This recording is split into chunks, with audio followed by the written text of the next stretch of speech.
Ladies and gentlemen, Rod Weber, welcome to the air. Hey, how you doing? Good, great.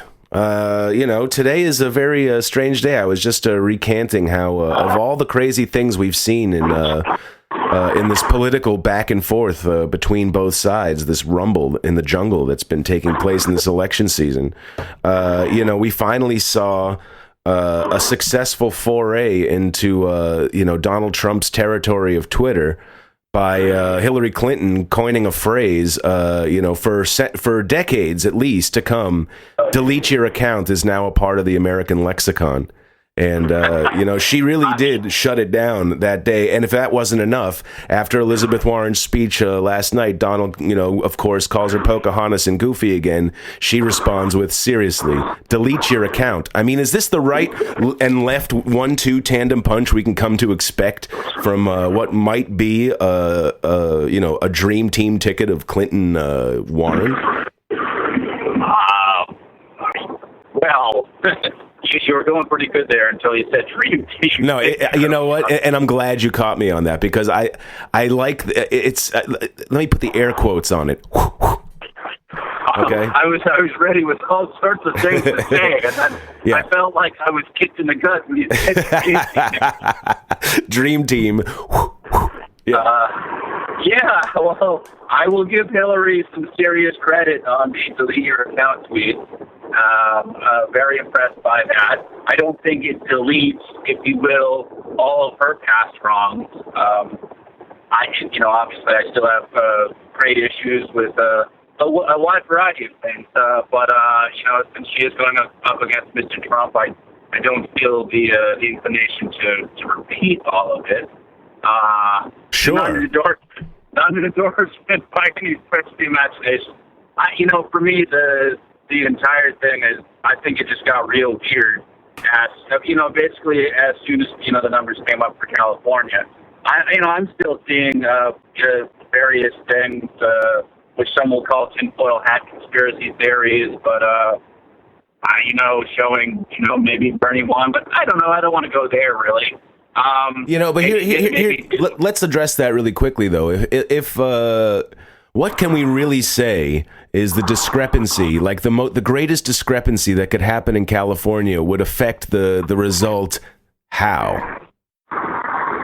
Well, it would cause people to say, "Oh yeah, no, I thought he'd thrown in the towel," and then not vote for him when it would actually have an effect. And not only that, it's almost as if it's set, like even having it report a 60-40 split in California just sets up the narrative for them all to come out in tandem and just like boom, boom, boom with the endorsements. They had, Biden, Warren, and an Obama video ready to go. Anyone who thought that like Bernie Sanders got like his opportunity to go to Washington and like speak his platform and see if he could, sway Obama's like endorsement. If that's what people thought he was going there to get, it's clearly not the case. That he was invited there to be like, love you, Bernie, but this is what time it is with the Democratic Party right now. And I mean, the thing that I don't think Barack Obama or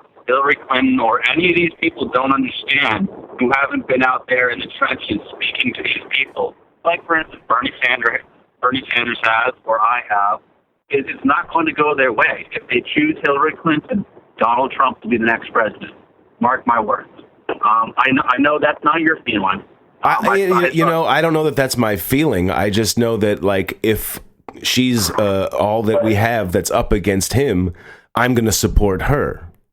Well, but that's a different story. I mean, it hasn't come to that stage yet where the DNC has actually made its final decision. Correct. I mean, but, the Democratic Party is now officially all in on Hillary. I mean, they're going to have egg on their face if for some reason, her campaign finds some sort of hole. Or those who oppose her are going to find some hole in her campaign to exploit that could bring her down to a level where finally Bernie might have to be, a guy. Well, on the flip side, Rod, the Republican convention where they tried to support and get behind Donald Trump, I am sensing a tremor in the force. I don't know about you, but like after this week of Judge Curiel, like I feel as though none of them can really stand behind this guy. The Republicans with actual consciences are saying, you know what? I tried to even just be silent. Even Paul Ryan, who is trying everything he can do to endorse the man, even Mitch McConnell, all of them are all having to, chastise and condemn the tone, Donald Trump's tone, and how much further can he? Will he be able to invent some sort of mellower tone, or is this the end of the road, really, where everything falls apart?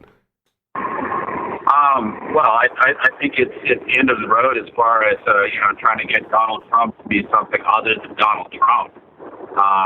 He's just going to do what he does.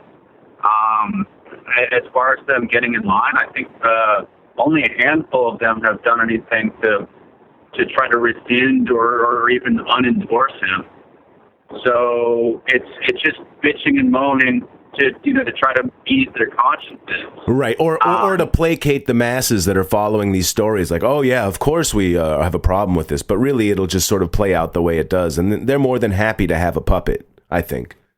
Right. So one or the other, pick your list of reasons, but they're not doing it for the right reason, whatever it is, and they're not taking the right action. They're actually being much louder than their words. But here's my question. I've heard this type of language being thrown around throughout the process, which is like, hey, there are ways to disqualify someone from the process, and bigoted sentiments and statements and a track record and a case that you can make that a candidate is bigoted might actually be something that if they really wanted to, they could disqualify him and then face the wrath of his supporters, but like at least keep their hands clean. I mean, to a certain degree, they might be interested in taking the shitstorm that's caused by it, and Trump goes third party. It hurts their own cause, but like their cause was hurt by him anyway. I mean, like I think they're too much in bed with their special interests and wanting to keep their jobs. I really don't think that the Republicans are going to go out on a limb to do that. They can face with a blue in the face, but I mean their actions say otherwise to me. I've been following politics for too long to think that they're not going to put party above country, above humanism, above what's right. The Republicans and even the Democrats, to a certain degree, don't value humanity. What they value is themselves and the size of their pocketbooks.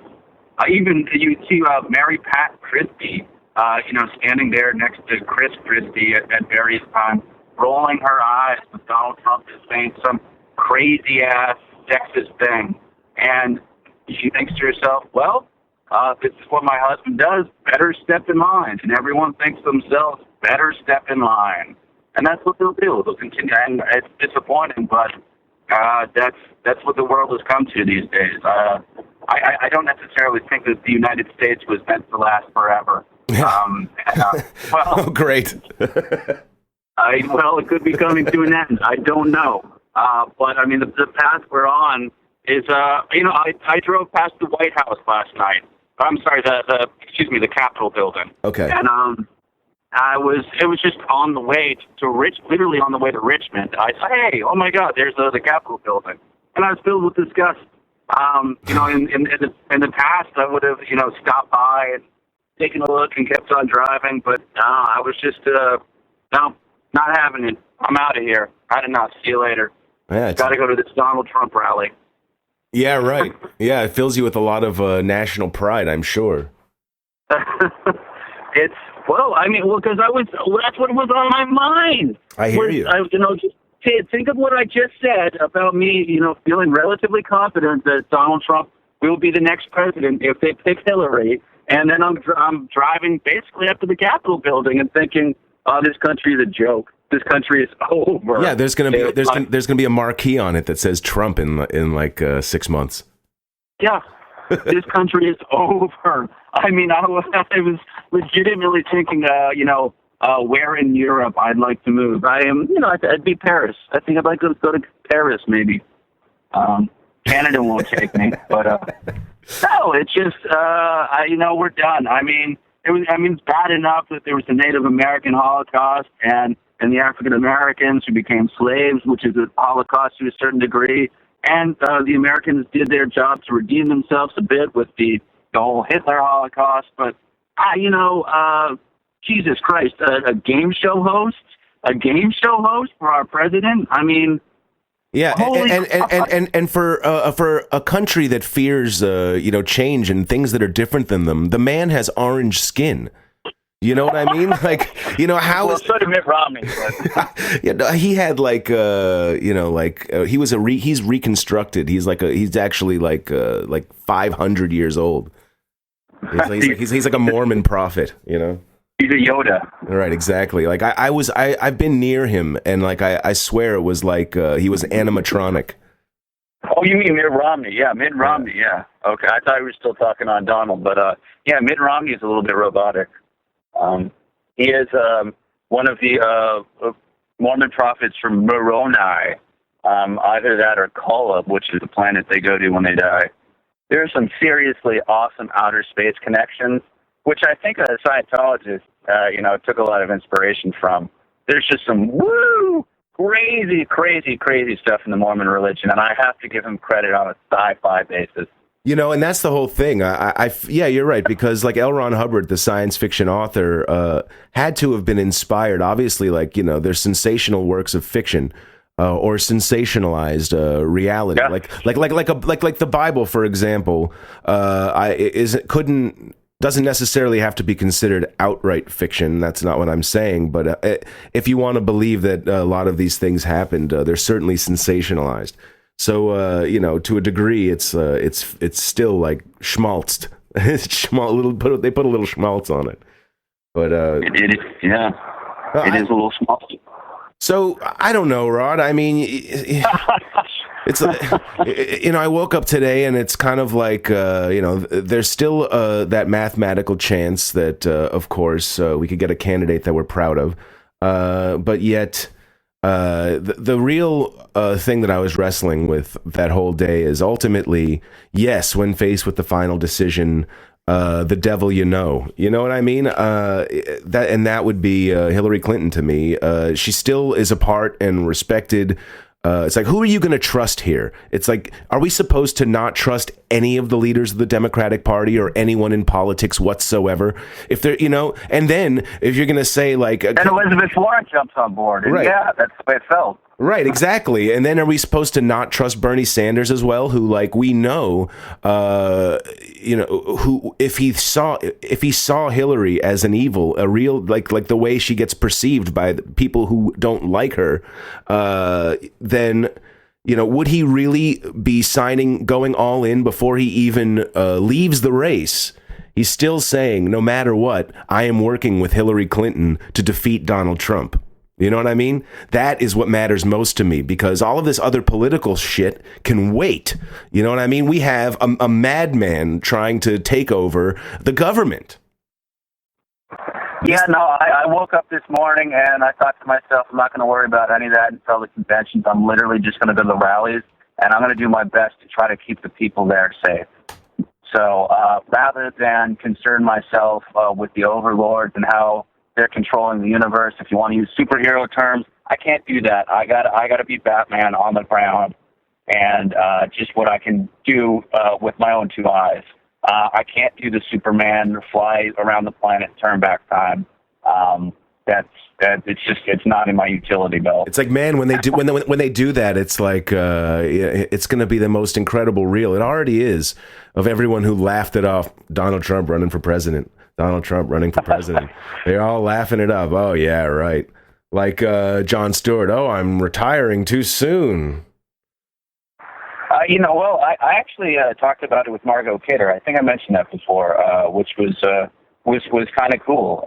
Margot Kidder from the Donner versions of Superman back in the 1980s. Who could forget? I think she had some pretty keen insights onto making the world a more peaceful place, and I'm definitely going to find a spot for her in the documentary. an insightful woman. It's a shame what happened to her career, but I think she has some personal demons to battle. But a very nice woman. I wish I could be the Superman here, but I got to Batman it out. I just got to be on the ground. No one expects that. You know what I mean? You're right. Yeah, so I'm here in I'm in Croker at the moment, but I just passed through Richmond. It's Croker's about 10-20 minutes outside of Richmond. I'm going to see.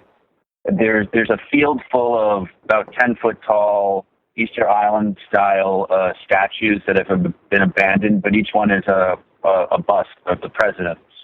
Wow! So I think, and it's abandoned. It's not an official tourist site. They had built them or a man had sculpted them for a national park, and apparently the park had just tanked immediately, and so this farmer decided to take them in, if you will. And so I wanted to check those out before I go to the Donald Trump rally a little later tonight, right, in Richmond, so I can get my ass handed to me there. That's going to be amazing. I mean, think about it like this. This is an absolutely historic day to be at a Trump rally. I mean, he basically, for the first time since I can remember, took like 24 hours off from putting himself from going out there and making any sort of statement or doing any sort of interview that brought him any sort of attention. And during that 24 hours, the Democratic Party, delivered like a blitzkrieg, shock and awe. They did their version of, at this stage, I don't remember anything like this sort of setting a tone like that in advance of a convention where you line up people to give an endorsement, like Elizabeth Warren and Joe Biden at the same event, Washington convention. It's like, they dropped, they unloaded on him yesterday, and he said nothing, and it's all going to come out tonight. He's thought about it. He's taking abuse on all fronts, and the narrative on was that the Republicans spent all day still having to reproach him or having to condemn his comments. Well, Mike, it's not a real election, or we can't make a comparison with Hitler and tell a Jew is blamed for all of society's wrongs. Well, no, that being Bernie Sanders. Yeah, I don't know. I didn't go there this time, but I didn't catch the connection. No, Trump is not Hitler. I'm not saying that Obama's Hitler, but I guess it's just. One of the things that an interviewer dropped, I maybe didn't catch that one, where they said, "Is it sexist for you to continue running?"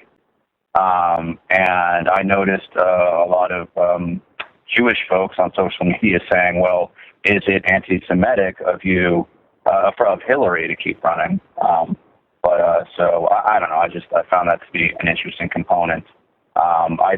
Honestly, I think, just the best person, hopefully the best person wins.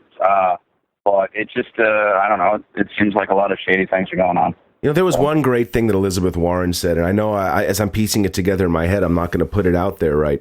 But it was something as if like Donald Trump, is accusing the judge of not being qualified because of Donald Trump's bigotry. Like his own bigotry is the reason why the judge should be recused. Hey, well, that's an interesting point of view, and I've definitely seen a couple of the white power types use that kind of logic. It's also used in the whole abortion or the right to life sort of debate. So, we should have the religious liberty to oppress you and keep those, birth control pills from women. Right. It's an outrageous thing. And I was glad that she illustrated it, because it's also coupled to the fact that as a judge, he has to ethically not respond to these things. He has to not involve himself in the media. So he gets to say whatever he wants to say, and it just gets to sit out there, and there's nothing that can really happen about it. Right. But but the idea that if someone that justice gets shaped by you can, like you can't choose your judge, except you can force everyone away from you that you don't like. It's kind of weird. Yeah, it's backward, and that's all of Donald Trump's logic. But I mean, that's his 1-2 judo punch. He doesn't have to make sense. He just has to. It's like what Stephen Colbert said the first night of the Colbert Report when he coined the phrase "truthiness." Truthiness. If it feels right in your gut, well, then that's all I care about. And that's how Donald Trump is appealing to his masses. They don't care about facts or figures, and you can get out Google or Bing or the Constitution, and they just don't want to hear it. Right. They want to feel what they want to feel, and if Donald Trump backs up their assertions regardless of how backward, then, hey, he's our guy. Truth and logic be damned. That's why what he's doing is working. And so when someone calls him on a lie, well, why don't we just say a bigger lie? This right. Sky is orange? The sky is paisley. Can't you see it, people? Well, I mean, did you catch the slow jam the news that Obama did on Jimmy Fallon? Was there a new one, or is this one from a couple years ago? No, this was from yesterday. I saw a ton of the links popping up, right. But since I'm driving, I can't see the video. I've been on the road. Well, one little throwaway line that probably stole the show. I mean, and the whole thing was hilarious, but and they set up sort of in like a perspective shot. So Jimmy's up front, Obama's sort of like, yeah, no, I know what it perspective. Looks like. Right. Okay. So yeah. they're lined up that way. But, as it swings to through the line and stops in Obama, he just said one thing. He's like, orange is not the new black. He actually delivered that line on a comedy show, national TV. I think, if I'm not wrong, that the key players involved, let's say Obama right now, this over the last day, it was Obama, it was Biden, it was Clinton, it was Warren. Okay, they're all getting their piece in, and I think all of them and most other people have realized that Donald Trump took the gloves off and bludgeoned the Republican Party. I think that. These guys in particular, have been out there dealing with public opinion, and they're well versed in the trollish nature of today's culture. And I think that they're equipped to fight back these guys, and they're actually kind of looking forward to it. They're having fun. We've seen Obama do comedy. I can't imagine Trump being, doing any of these presidential, being free and easy with the people at any time. It's kind of, I don't know. Oh yeah, they've formed a Voltron of sorts, perhaps a political comedy robot that will breathe fire and tear the Donald to shreds. I just want him down. I need him out of here because and please, I want everyone to understand why. It's not about you. I understand that all of these all the deals that create American strength and power, and there's a lot of things that happen behind the scenes in government that will make people crazy, and people get crazy and they devote their life to uncovering the truth about the nature of these deals, and this bill is only to serve them, and this is how it is, and whatever it is. But all of those deals and the sum total of everything that happens is what keeps us safe ultimately this far. We've made it this far. That's government. That's how the world was established. That's how these countries do business with each other. And we're not on the inside, and we can't say. But all we know is, have they lost their soul or not? Who still has one? Are we to believe that Bernie Sanders, Barack Obama, Joe Biden, and Elizabeth Warren would lie for the bloodthirsty Satan spawn Hillary Clinton? Would they really do that?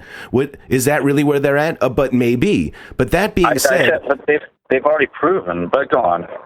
Well, right, but that do you trust them, or are they just as bad as her? The point is that's what we're dealing with. Do we really think that they're better for the country than somebody who's not a part of that? What the problem with Donald Trump is, it could be anyone but him, because his mistake has been opening the can of bigotry and divisive rhetoric, and he's created a real situation here at home. He's destabilized our culture, which was still healing from the civil freaking war. You know, like we're still a divided country. It's never been on the same page. We're still reeling from unsegregation, desegregation. It's like, the world moving forward has sort of it was only not too long ago is what I'm trying to say, and we haven't moved very far away from it to realize that that's us. This is who we are. And that's how you started this call, which is essentially saying, this is America. This is what we've become. We've never really, when did we ever display that we were any better than this? Right, but I guess my concern is that Hillary and Barack Obama, and even those who are quote unquote the good ones, I hesitate to even call them that, is that in this day of modern technology and drone strikes, we have blood on our hands to a degree which we have never ever had in pretty much all of our history. I mean, basically since 9/11.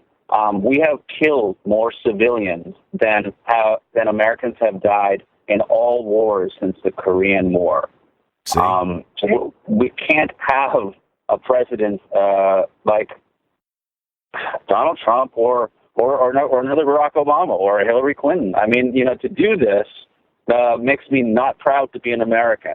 To put someone in office like these people is highly questionable. And I think this is why the Bernie or Bust movement exists. People are not okay with it.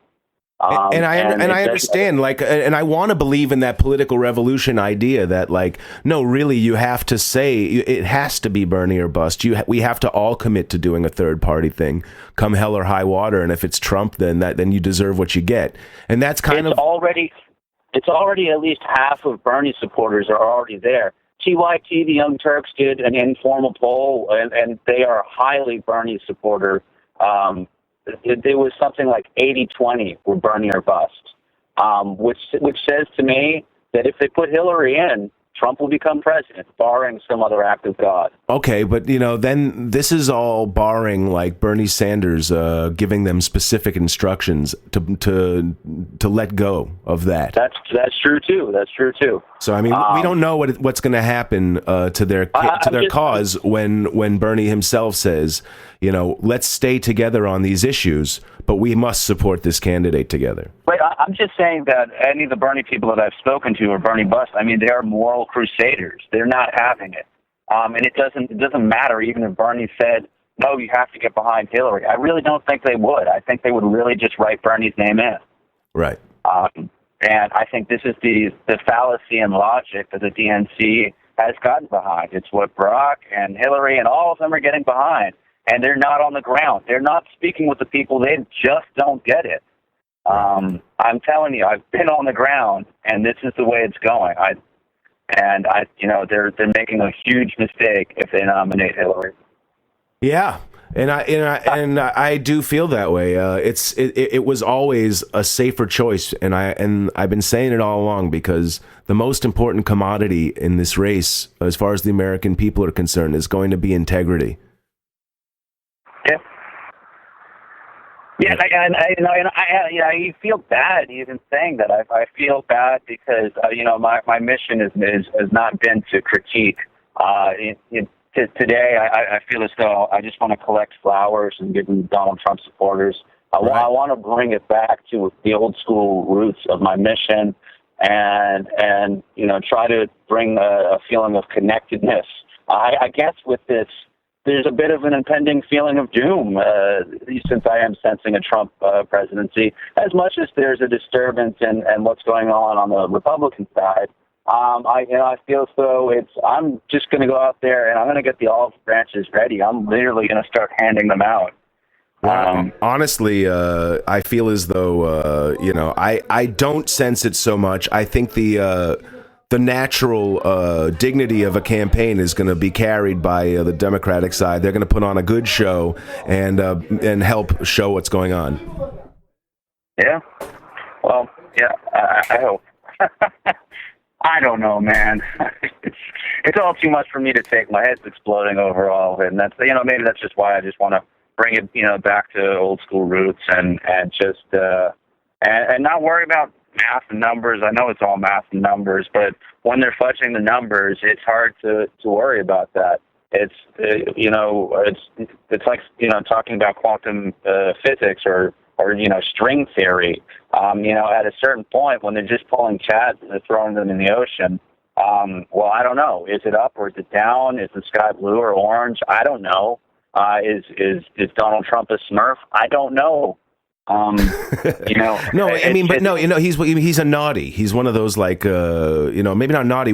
There's also those like evil purple Smurfs. You know what I mean? Like, that's what it is. Like, and you know what it was about the purple Smurfs? I don't know if you remember that episode, but like, it was like it was almost like the zombie apocalypse. It was like one would turn the next one purple, and then they all got angry, and it was like a viral thing. But that's what I'm saying. That's what it's like. It's like that.